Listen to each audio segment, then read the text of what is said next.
Good morning. My name is Chuck Morton, and I have the pleasure of co-chairing Venable's corporate group on a national level and of hosting this morning's webinar, Doing Government Contracting M&A Deals in Trying Times, Valuations. This is part of a three-part webinar series that we're doing, which will continue on the 14th of July at 1 p.m. with a presentation on executing deals. Obviously, today's environment makes executing deals somewhat different than they were before the middle of March. And finally, conclude on July 28th at 1 p.m. with part 3 of the series entitled Financing. Hopefully, if you enjoy today's presentation, you'll be able to join us for the events for the next 2 parts of our series. Today, focusing on valuation, we are joined by my partner, Diz Locaria. Diz is a member of Venable's government contracting groups. Also joining us from Venable is Joe Schmelter, who is a partner in our Tyson's Corner office in the corporate group and focuses on M&A and often does M&A in the context of government contracting deals. And outside of the firm, we're joined by Jeremy Krasner, who's the Managing Director of the Valuation Advisory Group at Stout, where he's been for many years. Ravi Shah, a principal at McNally Capital, a private equity group, where he focuses on evaluating and executing direct private equity investments and supporting their portfolio companies. Adam Scheipe, who's Vice President of Corporate Development at Leidos, where he, from the large corporate perspective, focuses on M&A activity, as well as Sundar Vaidyanathan, who is the co-founder and CEO of Karsun Solutions. Karsun Solutions is an IT and consulting services corporation in the federal space where they focus on federal IT modernization. So we are excited to have this collection of experts to speak with us today. A couple comments to set expectations. The first is, in preparing for today's presentation, we decided rather than bombard you with slides that we would keep things extraordinarily simple, and the slide that you see is the only slide that you will see, so that we can focus more on having a conversation. Consistent with the conversation theme, you are invited to submit questions. Hopefully it's clear on the platform that you're using how to most easily do that. One of my jobs this morning is going to be to try to synthesize those questions and help ensure that we're able to answer as many of them as possible.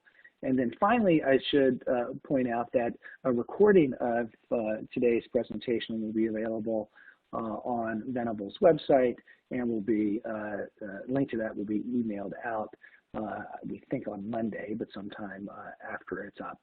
And then one caveat, it goes almost without saying, but that the views expressed by the various panelists are their own and do not necessarily reflect the views of the organizations that they're associated with. So in the hope of encouraging their candor for all of us today. So before we get to the outside panelists, though, I would like to turn the microphone over to Diz Locaria, who can describe for us some of the unique aspects of government contracting law, or most relevant aspects of government contracting law that are impacting deals that are happening in this environment.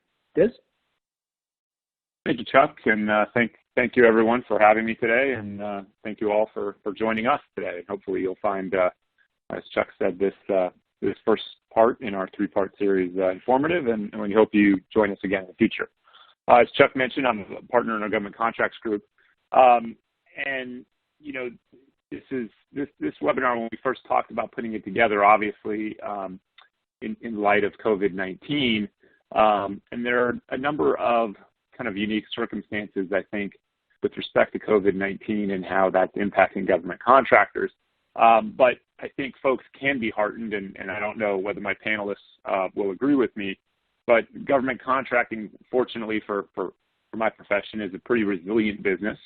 And as we've seen in the past, the government tends to generally spend its way out of problems and that's not necessarily a bad thing for government contractors. So let me talk a little bit, put a little bit more finer point on that. So using COVID-19 kind of as an example of trying times. So, when in mid-March, when the shelter-in-place and stay-at-home orders at the various states started rolling out, obviously, like all industries, there was significant concern within the government contract community on what this means.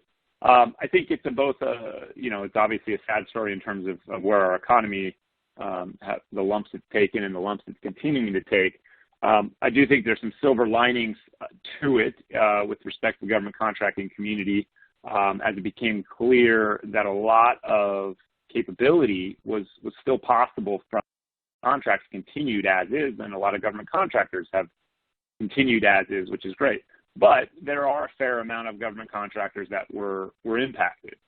The government took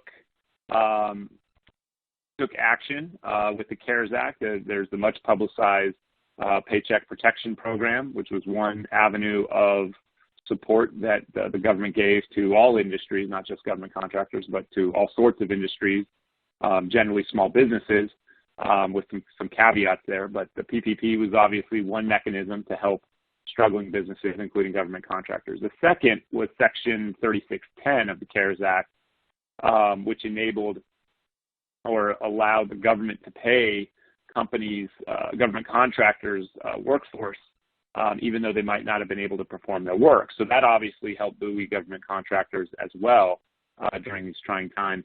On the grant side, there's similar guidance and memoranda that was issued by OMB as well. So the government contract community was supported by the government out of the gate. Now, I think going forward, now that the dust is settling and continues to, I guess, shift a little bit with the changing winds of COVID, we are focused on where were the breakdowns. And I think there are some areas of breakdown that need to be examined. And the government, I think, will be examining that with respect to, IT infrastructure, IT security in particular has been a major issue. But as we've seen in the past, the way the government deals with this, the financial meltdown in 2008, 2009, we had the America Recovery and Reinvestment Act. And now we know that Congress and the administration are discussing stimulus packages to get the economy going again. And those stimulus packages are largely going to be focused on companies doing business with the government. And this one, right now, most of the talk is about infrastructure. But infrastructure is not just building bridges and roads, but it's also going to be very, very much focused on IT. And so that is something that folks should keep an eye on. And from a valuation perspective, I think that you'll find government contractors are going to be relatively, perhaps more resilient than most organizations.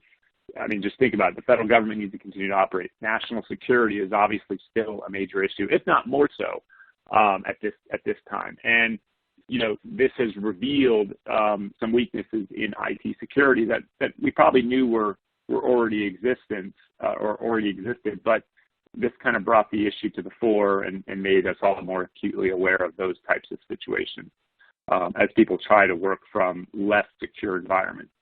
From a legal standpoint, the structure of the deal, and we'll probably dive into some of this more in some of the other segments, but the structure of the deal, the form of the deal is always going to be relevant. And what we're finding, in government contracting is that the government is becoming more circumspect of novations, which is the formal assignment process. We're finding that the government is becoming much more focused on the notion of an assignment of a government contract, not the assignment of claims, but the actual assignment of a contract through novation. What we're seeing is that government, not only the transfer of assets, but the transfer of human assets. A lot of times people just think of physical assets, but transferring the IP or transferring a contract. But the government is more and more focused on the human assets that the program manager, the key personnel, and all those types of people are transferring. So as you think about valuing a company, you want to think about more than just, the contract, the IP. You need to think about the human capital as well and how transferable that is, because that could really lead into whether or not a contract can be assigned. Now, a contract is not required to be assigned in all cases. It's going to depend on the structure of the deal. Many of the folks probably know, but just a quick primer. When you're doing a stock deal, you're acquiring the company itself. You're changing the owner of the shares of the company. And so the company has a new owner, but the company is still a legal existing entity. Whereas when you do an asset deal, you're actually just selling certain assets like a contract, like intellectual property.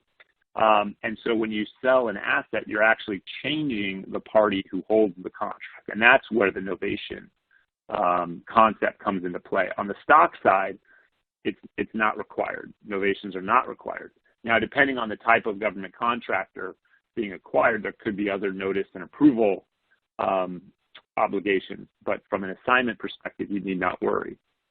On the asset side, however, if you're trying to not purchase the entire company, maybe leave behind, some faulty assets, some liabilities, to avoid those problems, you are now accepting the problem of having to assign and novate that contract, which brings you back to that concept I talked about, where the government really is looking more to the heart, that the heart of the contract is being moved, not just the tangible assets, but the people that are actually performing the work.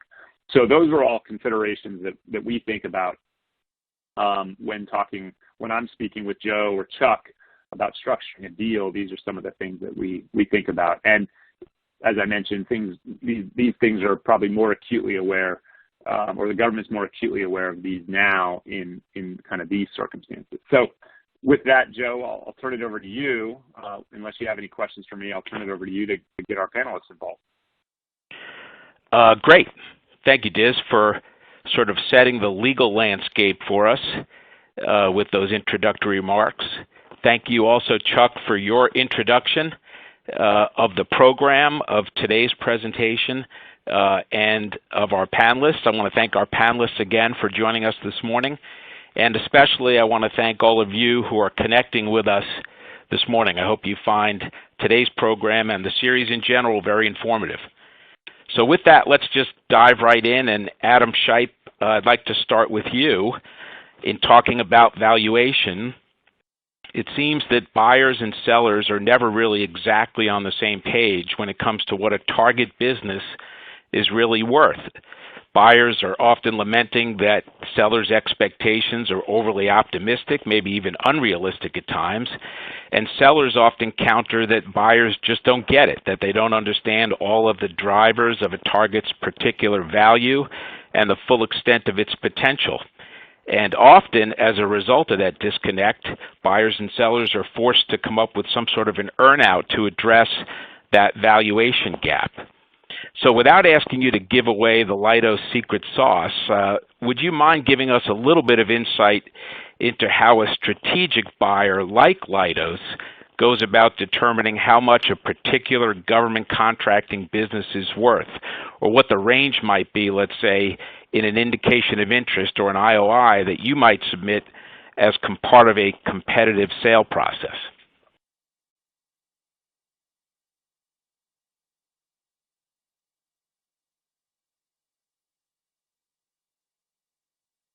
Hey, Joe. Adam, I don't know. Adam, apologies. I got disconnected there for a moment, but I am back, and I've got your question. I want to thank you first and our hosts for setting this up, and everybody who's joined us this morning.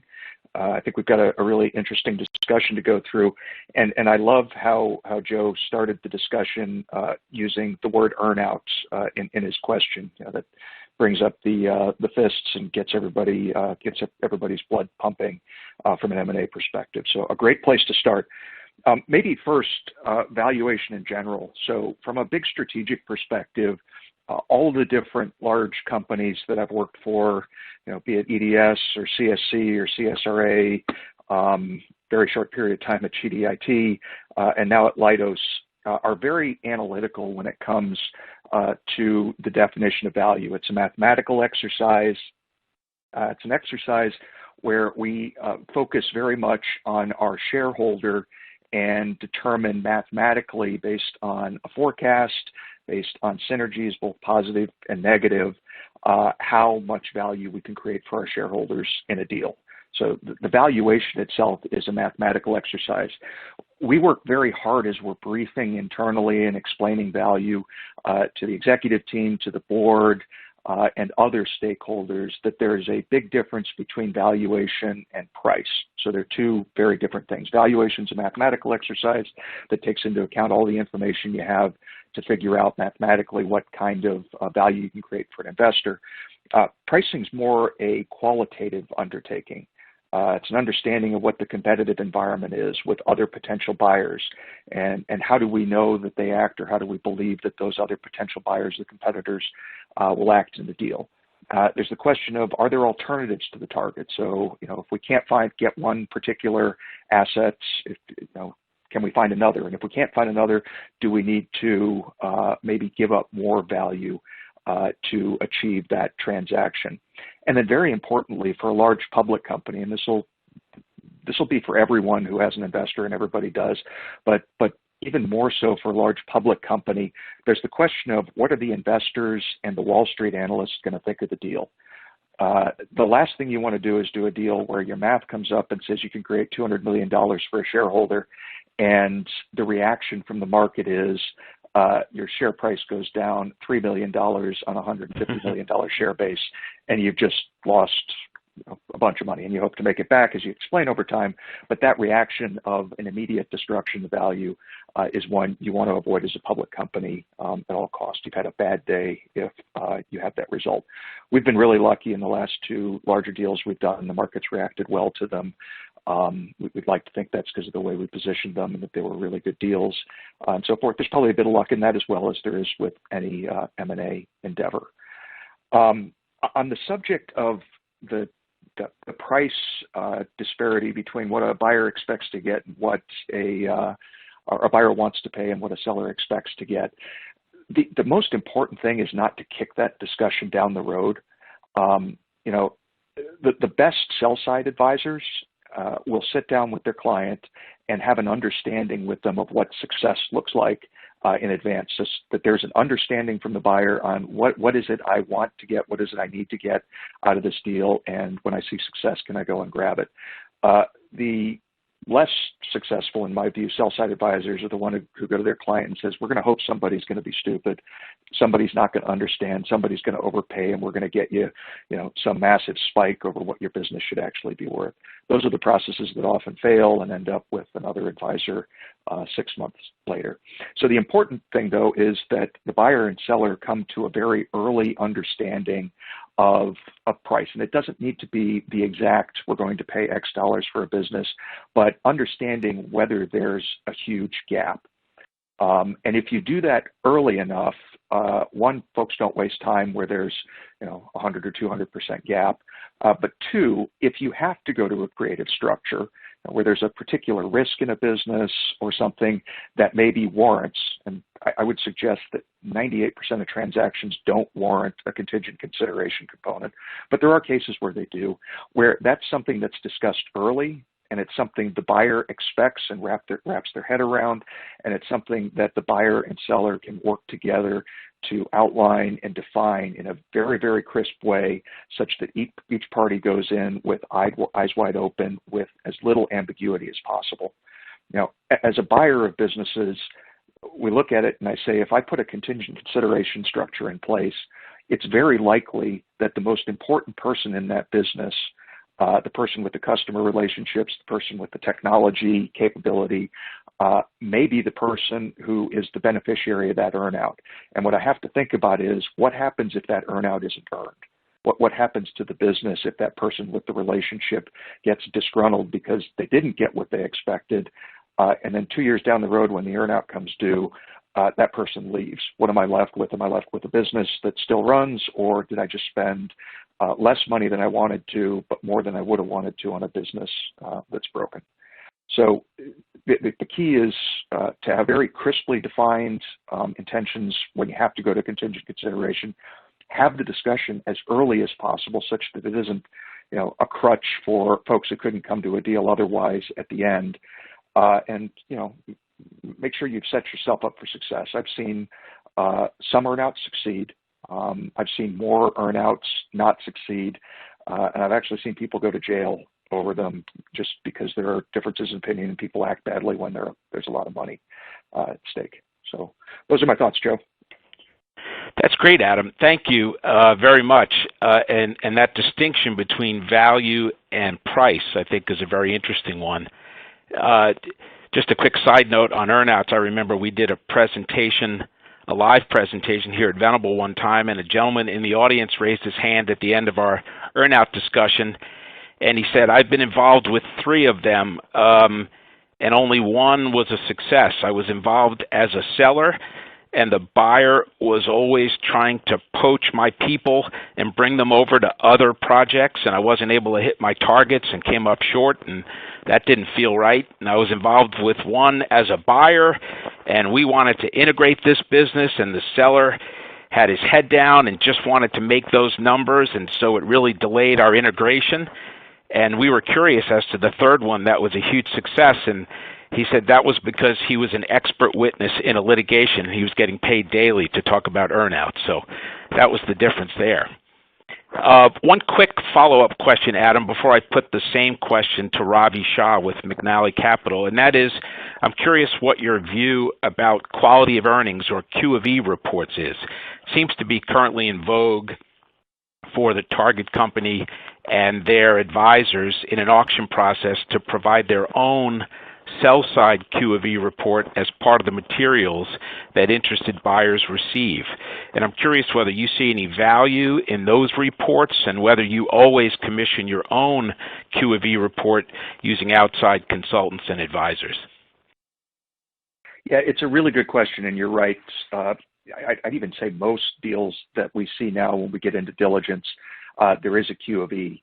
The majority of our work is here in the U.S. I'll first say that Q of E reports in Europe and Asia are often of a little more use because they're typically of what's called a reliance nature. So the party doing the Q of E actually has some skin in the game. They have some responsibility and liability related to their report. So there's more rigor there. I'd say when a Q of E is very useful to us, it's very clear that whoever did the Q of E, and typically that's going to be an accounting firm, had access to source data as opposed to just management estimates and adjusted numbers and conversations. Where you see the majority of the explanations of stuff in the Q of E saying, this is what the CFO told us, that doesn't give me a whole lot of comfort there. It's also a lot less useful when it's a pitch piece. It's obviously a pitch piece.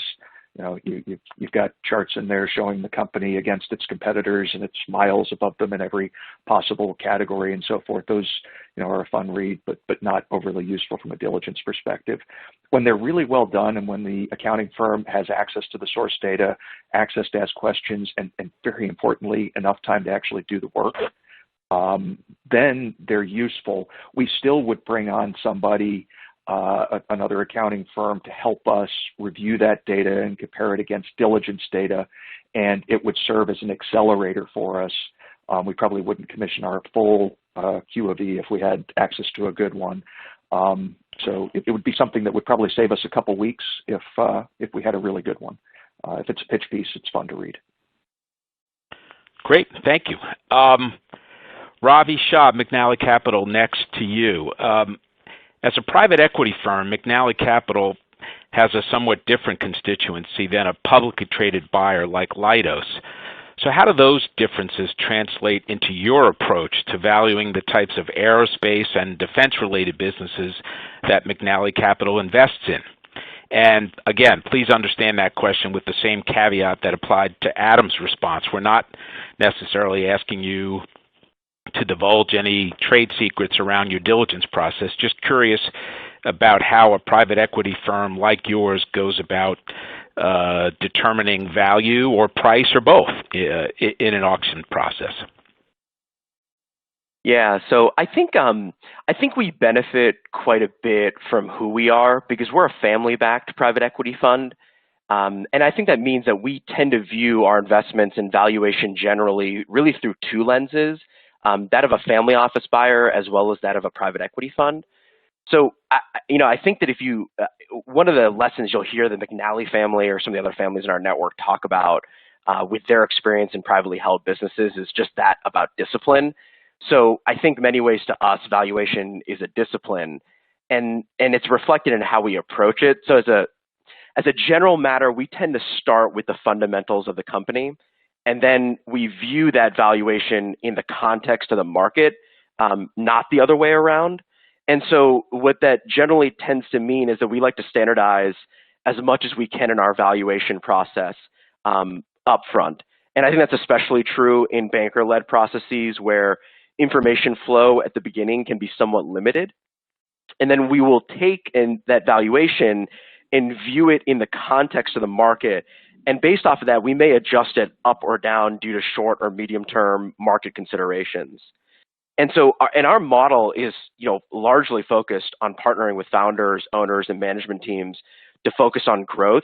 So while you'll see us utilize leverage, we're not solely focused on financial engineering a return for our investors. And in terms of valuation, that means that we'll first focus on what we view to be the right price, and then consider whether or not that's the winning price for the business. And so if we do our job right, and we utilize our advisors, our family office network, and our resources, we may have unique approaches on building value at the company, and that could translate into our ability to potentially bid more than other bidders, really without sacrificing our returns. And I like to think of that as the win-win scenario for both buyers and sellers. And I think that's why you'll see that we tend to choose our partners pretty carefully. So if you followed any of the work that we've done in defense and government contracting as an example over the last 2 years, you'll notice that we've partnered with a subject matter expert called Neo Advisors across the entire life cycle of the deal. We've tended to choose lenders who have familiarity and experience in government contracting, and then we'll fill our board seats using our family office network with investors that we think can help grow these businesses throughout the holding period. And I think that ends up helping us quite a bit to find a win-win scenario for buyers and sellers in terms of valuation. That's great, Ravi. Thank you. Just a quick follow-up, same one that I asked to Adam about the Q of E tool. Is that something from your perspective that you find adds value if a seller provides something like that as part of the process? And whether or not the seller does make a Q of E report available to buyers, do you always commission your own as part of your diligence process on the buy side? Yeah, and I think I generally agree with what Adam said, that the quality of the report really, of the sell side report really does matter in terms of evaluating its usefulness. I think I generally like quality of earnings reports and tend to despise the non-release letters that are associated with accessing them. And I view sell-side quality of earnings to be extremely seller favorable, but we found them to be helpful when they're released early in the process. They can provide insight around the financial operations of the company, and they will sometimes highlight potential areas of diligence focus that we may want to spend a little bit of time thinking about upfront. So I view a sell-side Q of E to be part of the marketing package that the investment bankers bring to you. And just like any confidential information memorandum, you can learn quite a bit about the business, but ultimately it's a marketing document and you'll need to verify the information and draw your own conclusions. We will always commission our own report for internal purposes. We found that that's generally an important part of the diligence process. And quite honestly, it's typically a requirement for the lenders that we've worked with. Great. Thank you. Sundar Vaidyanathan, I'm going to turn to you next. We have heard from Adam and Ravi with their perspectives as a strategic and a financial buyer, respectively. And now I'd like to ask you, from your perspective as the co-founder and the CEO of a middle market federal IT contractor, generally speaking, what do you believe are some of the most important things that are value drivers for a business like yours, Karsun Solutions? Yeah, thank you. Good morning, everyone. I'm glad to be on this panel. So when I think about value drivers for a company like us, Karsun, the fundamental aspects matter the most for us. For example, when we started the company, we wanted to make sure that we have differentiated capabilities, right? I mean, there are a lot of people who are in the federal IT business. We want to be really known for something in the market. So the one thing that we created for Karsun is we wanted to be known as the premier modernization experts. And in fact, when I started the company in 2009, the tagline we came up with ourselves was IT modernization experts, enterprise modernization experts, and we have been true to that. And in order to build capability around innovation, right? Innovation plays a central role in creating that differentiated capability. And another important aspect around the differentiated capabilities is getting CMMI level 5 certification. There are very few companies who have that kind of certification. So one of the core value driver we thought about was, creating that differentiated capability. The second thing that I wanted to add to is as a company, do we have long-term contracts and vehicles, right? We have one multi-million-dollar, $100 million contracts, which are 5 years long-term, and it provides stability for people to get to join a business like us, and it also indicates to the market that Karsun is capable of executing mission-critical, long-term, large-size contracts. And also the scope of the work in the long-term contracts is it's transformation and modernization. It's not just a one-up. So the scope as well as the long-term aspects makes the company much more valuable because it speaks to their capability in supporting agencies' mission directly. The third aspect that I would like to add is about customers and the mission, right? How closely are we associated with the customer and how closely we support the mission, right? And we take pride in having a very deep and wide relationship with the customers that we serve, right? And I believe that is going to be one of the core value drivers for a company like us. It's not like having 30 different customers. It's even though you have 3 or 4 or 5, how deep you are and how you have become an integral part of supporting their mission. And then the fourth one I would add to is, what kind of culture you have created as part of the company and the people, right? The people and culture, I would say, the dominant part of the value driver, right? Is the culture is innovation driven? Is there a performance-based culture, or is it being enabled within the company? And are you enabling a very strong team-oriented performance for the people to work together and create a multiplier effect in terms of achieving delivery excellence for the customer? And finally, I would like to wrap up with the much more foundational aspects of the company, which is growth and profit, right?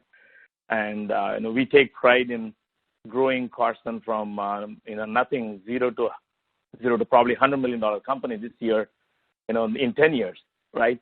And that growth really speaks to the foundational and fundamentals of the company, and while maintaining a healthy profit margin, right? And we are very glad that we didn't have to dip into any debt, and that collective package of all those aspects, like differentiated capability, long-term contracts, customer relationship, and people and culture, and of course growth and profitability. And we believe that these are the core value drivers for a business like Karsun. And of course, in the current situation, like the COVID situation, we wanted to make sure that company can show resiliency. I know Diz talked about resiliency, and luckily we are glad to be in the federal market, and we have shown tremendous resiliency during this time, and that's going to be one of the things that probably add to our core values. That's wonderful, Sundar. You really ought to be quite proud of what Karsun has achieved over that 10-year time frame you described, and thank you for those insights from the perspective of a co-founder and a CEO. And now, with respect to this first round, why don't we finish it off by going to Jeremy Krasner with Stout. Jeremy, at this point, why don't you help us break this deadlock? We talked earlier about earnouts and about buyer and seller expectations and the possible disconnect that develops sometimes. If you were tasked on behalf of Stout to deliver a formal fairness opinion for a middle market government contracting business or even a less formal sort of down and dirty valuation, can you give us a peek behind the curtain into how a valuation practice like yours at Stout goes about coming up with what's fair value for a business, or at least a fair value range? Yes, certainly, and appreciate you having me participate here. With respect to the question, I guess I'm not really sure anyone can truly resolve the disconnect between a buyer and seller's expectations. That pretty much always is going to exist, and it somewhat comes down to what Adam was talking about before. How much are people looking at valuation as strictly a math exercise? And I think from my perspective, valuation is not just math. There's a lot of science to it, obviously, but there's art to it. And the more science people apply, I think can create some of that disconnect, because science doesn't always pick up, once again, things that Adam was talking about, related to synergies and other, qualitative aspects of specifics to a deal. Valuation theory, pure theory, states that you would only pay for synergies, or you wouldn't pay for any synergies unless other buyers would have a similar level, whether it's the exact same synergies or just, the like kind synergies. And if you can't, you wouldn't pay for them, or if it doesn't exist in other buyers. Obviously, it's really the deal itself and the negotiations and process that ends up determining, the outcome there. Synergies can be direct type of things from revenue and cost, or indirect from, let's say, a cost of capital perspective. When we're looking at, sometimes internal analyses related to a deal, we see that companies may, have a disconnect, I guess from a valuation perspective, where, the buyer's cost of capital and the target's cost of capital could be very different, and, which one do you really use in, coming up with the deal price? I obviously would view that you look at the target's risk profile, and I think, once again, most people view that to be pretty, simplistic, but the issue, once again, comes down to the synergistic benefit, and is it something that should be accounted for in lowering, we'll say, that higher cost of capital from the target to the buyers. Got it. From now, talking to just how we value, a business in general, we are going to look at, the same approaches, market approaches, income approaches, and that's, once again, standard across valuations. A market approach is going to look at a relative value based on a PE multiple, EBITDA or revenue multiple, or whatever appropriate it happens to be. And it's going to be based on publicly traded companies and or transactions that have taken place and have public information available. An income approach, most commonly, it's going to be a discounted cash flow, focuses on future cash flows and discounting them to the present, as the name kind of implies. These methodologies, would hold whether you're issuing a formal fairness opinion or, what you call a down and dirty valuation for, call it internal planning purposes in connection with a transaction. A fairness, however, is going to be, a little bit more involved. It doesn't necessarily reflect it definitely doesn't reflect a point estimate. It's more regards the consideration paid or received from a financial perspective. But once again, either one is going to look at and focus on traditional valuation tools as your starting point. Regardless, you got to look at that science and the art piece. And I think where people, at least valuation providers, might get into trouble is that they focus too much on the science and theoretical aspect and not as much on the art piece. And particularly in GovCon, for example, how would you factor in a company that's has a lot of clear personnel, cyber, mission critical type focus versus others that are an MRO? There's going to be a difference there, and if you're looking at purely market multiples and science evaluation, you're not necessarily going to capture the true difference in the value there. Wonderful. Jeremy, thank you for closing out round one, if you will. And now I'd like to go around the panel again. Ravi, let's start with you this time. We've talked a little bit about buy-side financial due diligence in general, but now I'd like to ask you to drill down a bit and talk about how in this unprecedented global pandemic and economic shutdown that we're currently living through, your focus might have changed a little bit these days. Ronald Reagan famously said in the context of his negotiations with Mikhail Gorbachev that the U.S. approach would be governed by the maxim trust but verify. So we've heard from Diz about how the landscape for government contractors has changed during the current quarantine.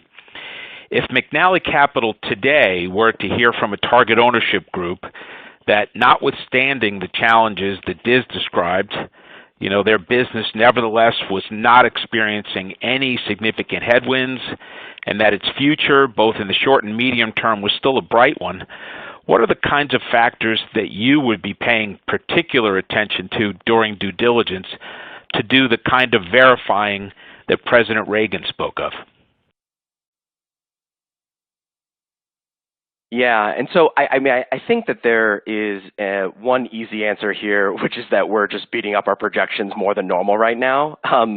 But I think beyond that, I think there's a couple of reflections that are important to think about. In many ways, I actually feel like our due diligence process really has not changed at all with respect to evaluating government contracting businesses. For years now, we've been seeing bright and sunny projections from sellers really across industries. And we've had to assess the risks and opportunities that are required to achieve those projections. That discipline and process really never changes because in my mind, a good investment evaluation process is designed to weather the storm. I think having said that, though, I'd say we're probably, and I think there's a bit of a personal reflection here as well, I'm probably listening more than usual these days. I think given how quickly things have been and can change, what I found to be most helpful is to go into my trust network and hear feedback from the folks that are operating in the space day to day. As a financial buyer, we can be almost 3 to 4 steps removed from the end customer, depending on the nature of the government contracts and whether the target company is acting as a prime or a sub-K. And so I found it helpful to listen to people in the space. And I'm reminded in many ways of that. I think people on the phone will remember that Steve Hartman series, Everybody Has a Story, from the early 2000s. And so we like to go into our whole network and hear what they have to say about what's going on in the market and then draw conclusions.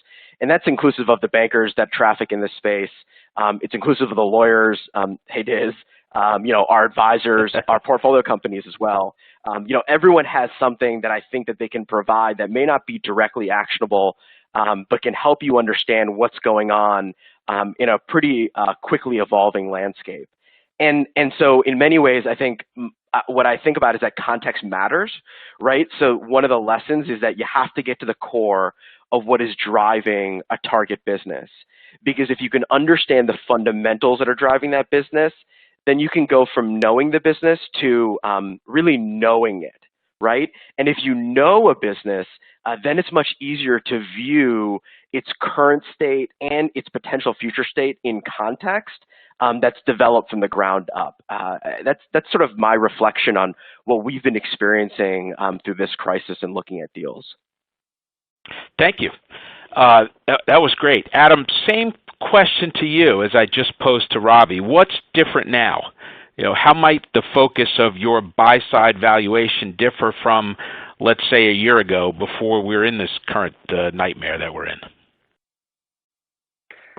Yeah, thanks, Joe. And I agree entirely with Ravi. And from our perspective as well, the actual diligence process itself hasn't changed. There was still, before all of this, and there's a lot of this now in terms of COVID, geopolitical unrest, social unrest, and questions about the government's ability to actually fund programs given debt loads.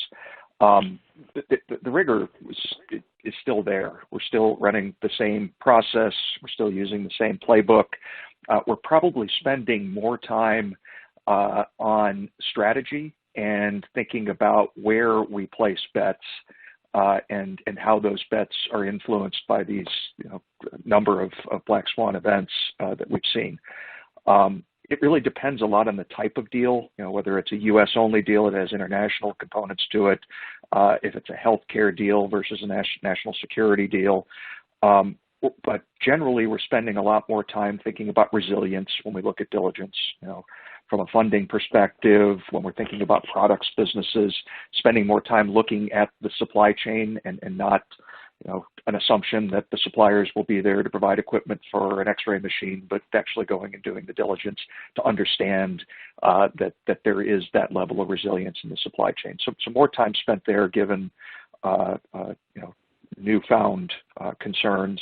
And certainly from an international perspective, when we're thinking about international deals, spending a lot more time thinking about geopolitical unrest and potential events that could cause an international deal to have an issue, especially when we're thinking about international deals that have product components to them and manufacturing that are not just, it's not a people-based business that could be moved with knowledge transfer and so forth in an unfortunate situation.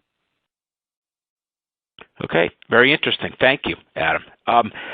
Sundar, to you next, and you gave us a little bit of a preview when we were talking about value drivers in a general way. You gave us a preview about where there might be additional emphasis today when you talked about resilience. But let me ask you to dive a little bit deeper on that. How have the current conditions affected your business? How has COVID-19 and the lockdown kept you up at night? Or even to ask it a still different way, please give us some insight, if you can, into the operational elements that you and your team are particularly worried about, or at least following very closely these days. Yeah, I mean, the current situation is really, really unprecedented. So when we got to know about in March, I believe it was March 11th. I mean, that was my son's birthday, so I vividly remember I stopped going to office from that day onwards. So the first thing that we did was we wanted to make sure that we put safety of our people as a top priority, right? So we asked everybody to kind of work from home, but we didn't know what we are getting into, right? We are immediately exploring about, if people are not able to do the delivery, and if you are not able to keep them productively engaged supporting the customer, there's going to be a lot of risk for the company, right? We were really struggling to make sure that we have everything in place. But over the course of the first week, we immediately switched everybody. We upgraded our infrastructure, and we got all people, take whatever they need from the office, monitors everything to home. And you won't believe it, within 2 weeks, and people were, we didn't see any disruption, right? Even though we set up a kind of a COVID task force, and we monitor the situation on a daily basis, right? We started that. And most importantly, what we wanted to do was, we have about 480 people, including subcontractors, employees together. We wanted to make sure that there is a touch point for everybody on a daily basis. So we instituted some kind of a Scrum or daily Scrum touch point, and that is happening even today right across the company at all levels. And we wanted to make sure that our people have, are able to escalate any issues, and we are able to act in resolving any blockers for them to solve the problem that they encounter in their day-to-day activities, right? And God bless, we didn't have any disruption. And in fact, on the contrary, we found out that people are working a lot more in the last 3 months. And now I'm worried about, I want to make sure that, people have enough time to, spend the time about their health and spend time with their family, right? And I'm going to the other extreme of right now, people are not taking vacation and they're working a lot more. So we are actively engaged in promoting, fitness and fun activities for employees so that they can balance their career and they can balance their time with their family and also their own health. And I still remember, I know when the PPP, the Paycheck Protection Program was instantiated, I thought we may have to dip into that if things go in another way. But luckily, there has been no interruption from the customer support standpoint, and we did not have to dip into the PPP. And also, we did see an increased ask for support from the customers. Customers, they have given more funding to take care of COVID-related aspects. And so we didn't have a major impact during the situation. But even though we started out with a little bit of a scary stuff, but we have shown a tremendous resiliency over the last 3 months. Now we feel a lot more comfortable in keeping our workforce working remotely. So I don't see the need for adding any more real estate in the upcoming to continue to fuel our growth for the company. So I would say that is the most. Go ahead. No, I was going to say that's a wonderful story. So you focused there on Karsun, but let me ask you to focus a little bit on your customer, the U.S. federal government. Do you have any concern that potential budget deficits might occur because monies are being directed at the kinds of relief efforts that you talked about, and maybe some of that money will be taking away from programs that you help out on, or even cuts in state spending? Are you concerned that there might be an effect on federal priorities as a result of the federal government having to come to the rescue of some of the states? Sure. So from a Karsun standpoint, as I mentioned before, right, we have a deep relationship with few customers like Homeland Security, Federal Aviation Administration, and GSA, General Services Administration. And of course, we have recently won the SEC 1IT with the Security and Exchange Commission, right? So if you look at the current customers that we serve, we do not see any impact, at least for the short term. I mean, probably for the foreseeable, maybe this year or even next year too. On the contrary, we did, as I mentioned before, we did see increased funding from FAA and Homeland Security and FEMA to take care of the current situation. And we are taking care of FAA, their safety system for the aviation. And we were worried that with the airline industry being down, whether this system support is going to be impacted. But what we found out on the contrary, that there's a lot of non-passenger related flights. They are still happening, and they are still maintaining the system that is required to provide the quality support for them. So they have added more support to our current contract to take over and then transform to provide the agility that is required, especially in situations like today. So overall, by the way, I'm not able to comment on what's happening in the state spending because we are not supporting any state from a company standpoint. But from a federal standpoint, I think we believe that we are in good market right now, and we hope to be able to continue to support federal agencies and their mission, especially in a critical situation like today. That's great. Thank you, Sundar. Jeremy, on this, keeping with this current theme of the second round here of questions, we've asked Ravi and Adam and now Sundar to talk about how their focus has changed as a result of COVID and the lockdown and the economic slowdown. So I'll put the same question to you. What are the factors that you're focusing on today when you're running through your valuation process for a middle market government contracting business that perhaps weren't necessarily high priority items, let's say a year ago?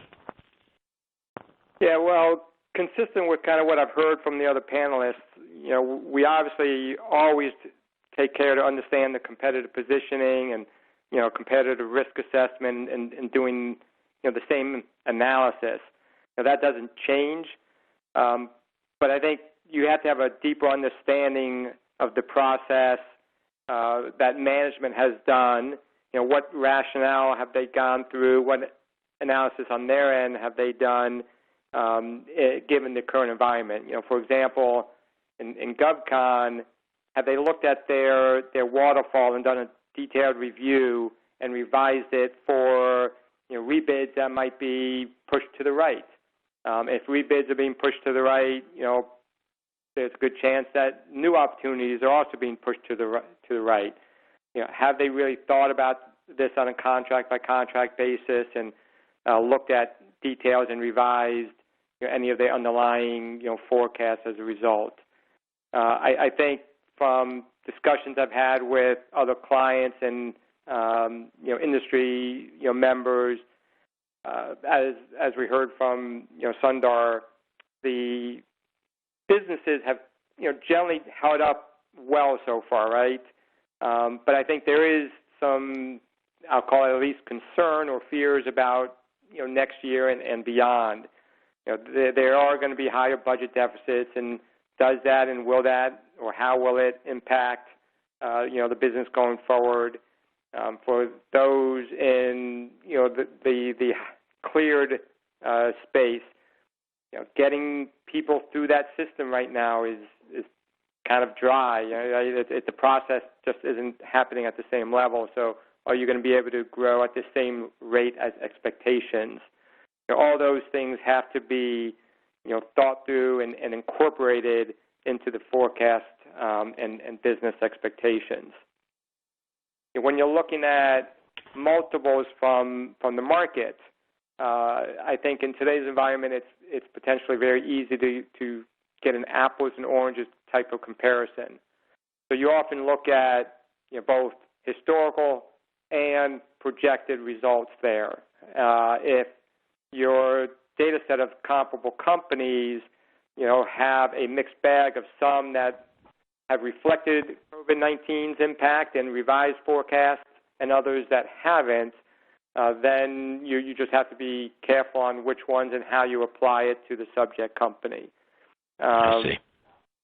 Same with if your company, the subject company, has made adjustments, but the market hasn't. Once again, there's a disconnect.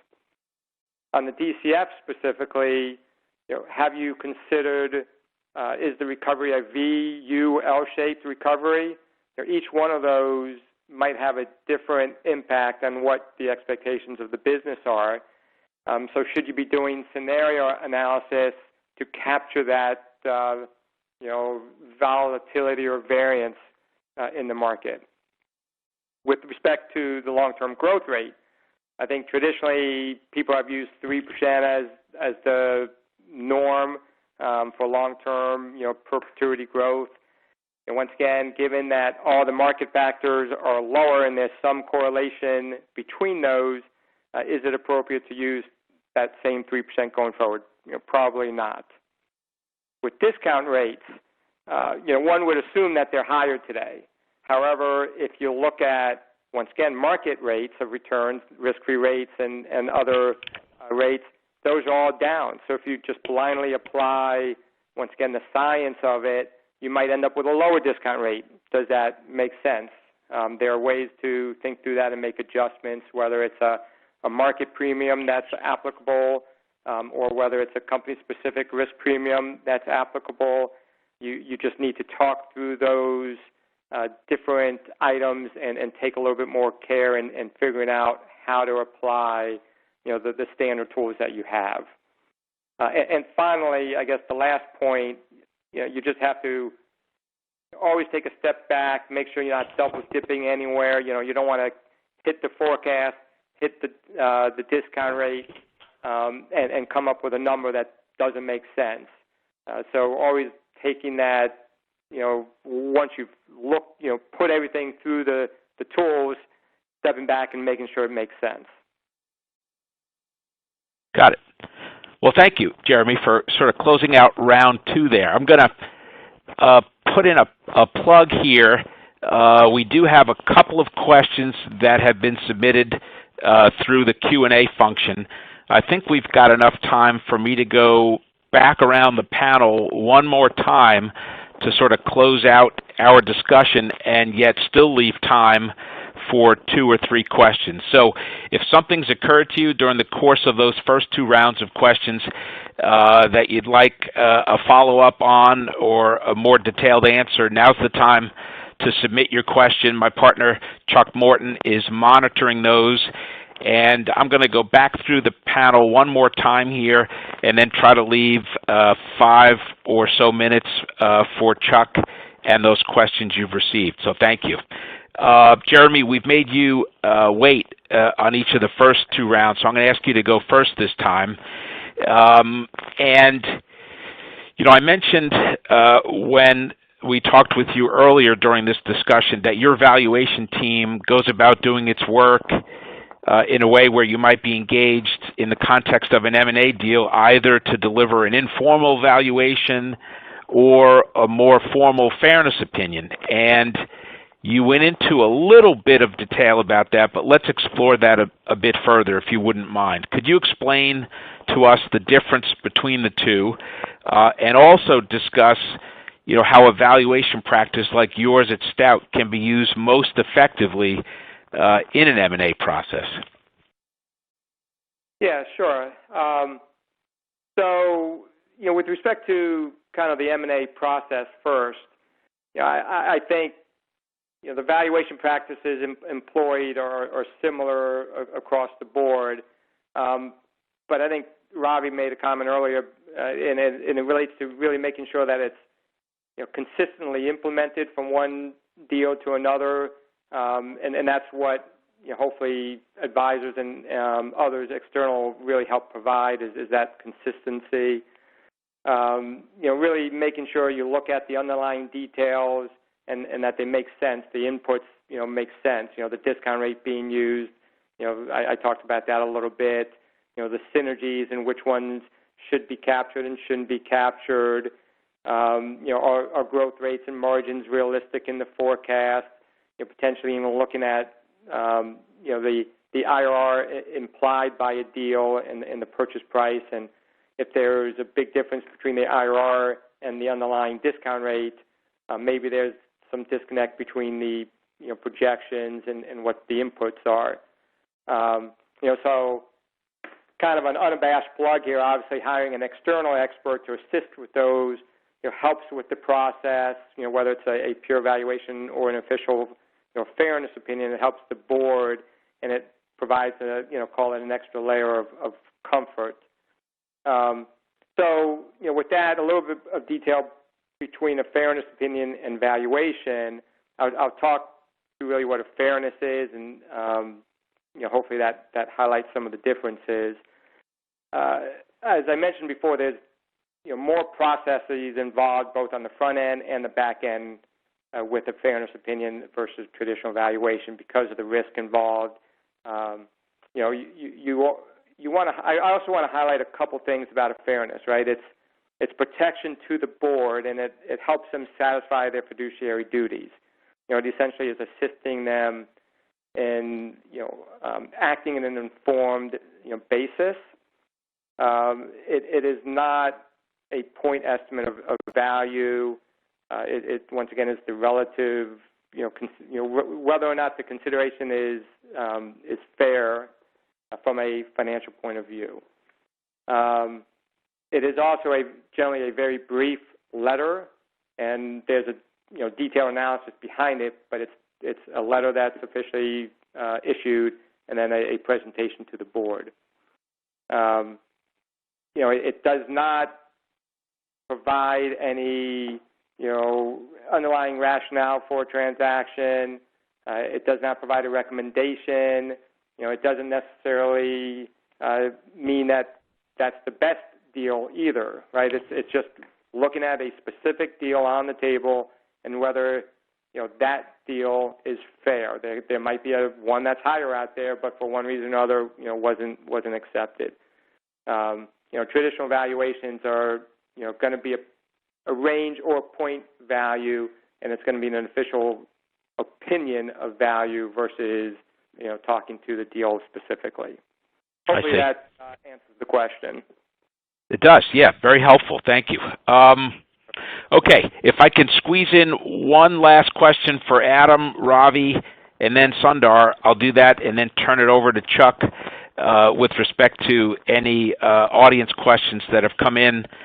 Adam, we've talked so far about substance. In other words, what are the factors that drive the valuation of a government contracting business, and how have those factors changed, if they have at all, in the midst of this global pandemic? But now I'd like to discuss style or process real quickly. Have the logistics of doing buy-side financial due diligence changed?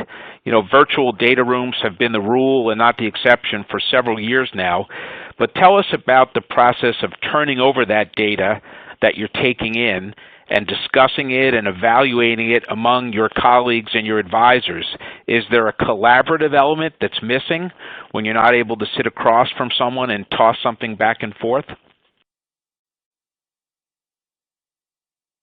Sure, Joe. That's a great question, and I think the answer for us is we went fully virtual in terms of our diligence process years and years ago. In my view, a virtual data room is an absolute requirement in a deal today. If you're trying to exchange data via email or some kind of cloud-based server that your cousin set up and so forth, you need to take a step back and think about how robust a process you want to run. So virtual data. I got a story where we had somebody who used some cloud service to try to sell a company, and he made all the users administrators of it. And one of our HR guys went in and found that a bunch of the data wasn't relevant to him, so he deleted it all. And this guy didn't have backup, so he was trying to sell his business, and everything except the HR data is now gone. So, having a robust platform for a buyer to go in and analyze data is really de rigueur in terms of processes these days. So our process is very virtual. If I run into somebody in person who's a part of my diligence team, it's a coincidence. As opposed to something that's by design. We exchange data via either our internal SharePoints or applications, and we work via teleconference, video conference, and so forth. We're required to force collaboration because we do that, so we don't have everybody in a room and feed them lunch so they don't leave. We have to force people to come together, so we force people to be on calls, half an hour call for every diligence every day. So if we've got 3 projects going on, we've got diligence teams on for an hour and a half each day, forcing collaboration, forcing people to hear all the different sides of the diligence. We think that works pretty well. COVID has certainly affected the ability to reach out and touch someone on the other side and get that personal connection and create, one, a good environment from a social perspective, and 2, to make assessments of people by looking them in the eye. But we're finding ways to deal with that, and I think as we come out of this, we're going to have a lot more pure virtual with maybe a management meeting here or there where it's necessary, but a lot of things where it's folks working virtually to get deals done. And I think it'll work well. Okay, thank you. Ravi, same question to you. Has the process of doing your buy-side financial due diligence, and here I'm talking about both your internal McNally Capital team and your advisors, has that process changed dramatically as we all largely work from home? including management presentations? Is something lost when the C-suite of a company that you're looking to invest in, or perhaps its program or business unit managers are appearing before you in a Zoom call and not across a conference room table? How has that all changed?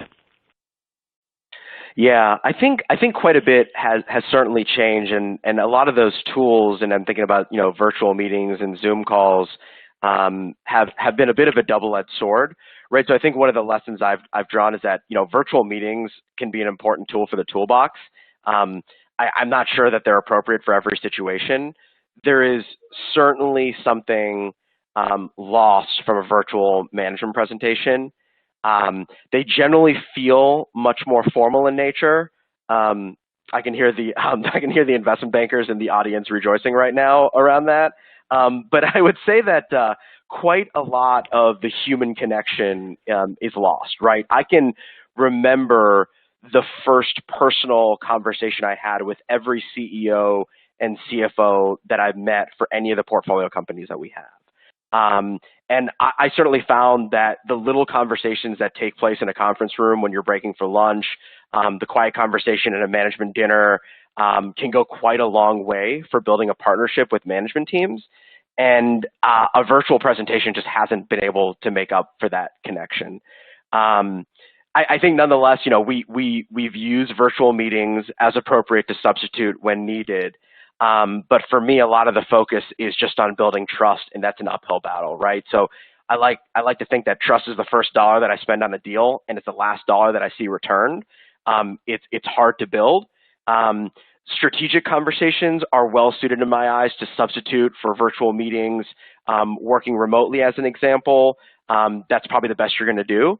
But one of the lessons that we learned was to match the form for the meeting with the content, right? So for a financial model walk, as an example, I'm much more inclined to have me and my team not show up on video for that, right? Because I wouldn't want for the brains of some of the management team members to look at my associate looking down at his computer, taking notes, riffing through the Excel model, and to interpret that as disinterest, when the reality is he's probably more interested than anybody else on the call. He wants to get into the model. He's just looking down at his own notes and typing furiously along the way. And that type of call, I would try to guide bankers and a management team to do that at audio only, just to prevent any potential miscommunication of some of the subcommunication that can occur between a management team and a potential buyer. Okay, great. Thank you, Ravi.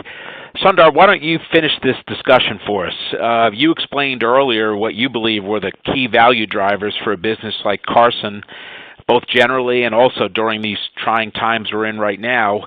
How about a process question? What's it like to try to win business in this current environment? Take us through a typical virtual meeting with your bid and proposal team or your capture team. Is anything potentially lost in translation as a result of working remotely as compared with what the same meeting might have been like in June of 2019, let's say? Yeah, actually, not much has been lost because I wanted to reinforce what Ravi was talking about. That problem happens when you have new members joining the team. But the people that we have already established great relationship within bid, capture, and my HR operations, and we are very fluent in terms of having this virtual, and we are completely transformed. If you look at it, my all hands, a coffee with the leadership, program reviews, even bid reviews, and all Karsun Innovation Center activities, they're all virtual, and we are able to do it. But what is missing, and I personally miss, is the personal touch, right? When I go for a coffee and have a small chat conversation, that is missing. And also when we try to explore new opportunities, and I'm really looking forward to build a relationship with the new customers, new space, and that is the only challenge I would say in the current environment. But luckily we have a large contracts with IDIQ, and we are focused around organically growing the current space. Probably for the foreseeable in the next 3 to 6 months. So the impact is going to be minimal. But I look forward to getting back to have a face-to-face conversation very soon. I think we all do. Thank you. So I want to apologize that we've gone to 12:15. For those of you who can stay on for a few more minutes, Chuck, I might turn it over to you if there are one or two or three questions from the audience that seem like they deserve a more detailed answer that we were able to get at. Maybe we could do that right now and ask our panelists to stay on for a few more minutes as well. Sure, absolutely. And Joe and the panelists, thank you very, very much. There are just a couple that I think may be helpful.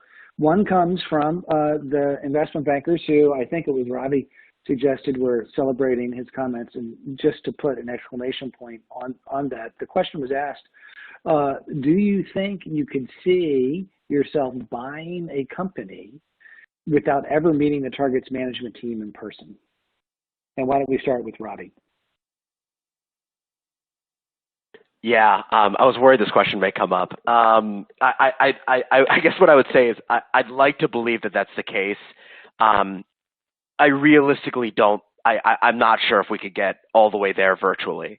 I do think that there's ways to substitute, right? I don't necessarily need to sit in a conference room for 8 hours with a management team to feel connected to them. And I think that our team is very flexible about things like outdoor meetings. We've done that with management team members. But I think the ability to build some kind of rapport in person is probably valuable. I think the extent to which we need in-person meetings is likely much lower than the amount of in-person meetings we were going through pre-COVID-19 crisis. But we haven't gotten far enough along to ask that question. So candidly, I've deferred really pushing that issue for the time being until we've got to make a decision. That's probably my best reflection I could have on that question. Adam? Yeah, I'd love to say the answer is sure, just to keep my options open, Bob.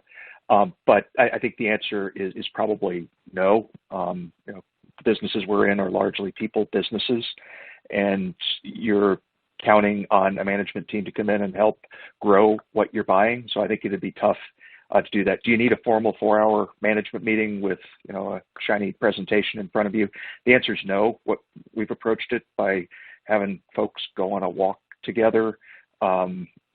Rachel McClure and I have been out and sat down in a sort of cafe-style environment outside an office building with no one around and had a conversation and so forth. So there are ways you can deal with it. But formal management meeting isn't necessary. But you got to have a personal connection in our business to be successful. Terrific. Thank you. Jeremy, we'll close with one question for you. The business owner asked, as your range of options become less profitable because of the market, do buyers make adjustments in their expectations? In other words, is there a comparative to others considerations that gets folded into valuations? It's an interesting question. I mean, I think it comes to, just the market approach in general, right? And, value, a lot of people look at value based on implied market levels, multiples, et cetera. So I think just in general, the expectation would be if the overall market has come down and pricing multiples have come down, that any, other specific targets, likely to come down as well. But then, as always, you got to really look at the specifics of that company, and is it unique or different than what the market is facing? So you have to consider it, but then look at whether or not there are items that would be specific that lead you to a different conclusion. Terrific. Thank you. And with that, a couple minutes past our anointed hour, let me thank the panel, Diz, Joe, Jeremy, Ravi, Adam, and Sundar for a terrific presentation today. Hopefully you all enjoyed it as much as I did. Please stay tuned and look for our July 14th next session of this 3-part series. 1 p.m. on that day, East Coast, where we will focus on execution and look for upcoming news on our July 28th the event as well, also at 1 p.m., where we will focus on financing government contracting deals in these interesting times.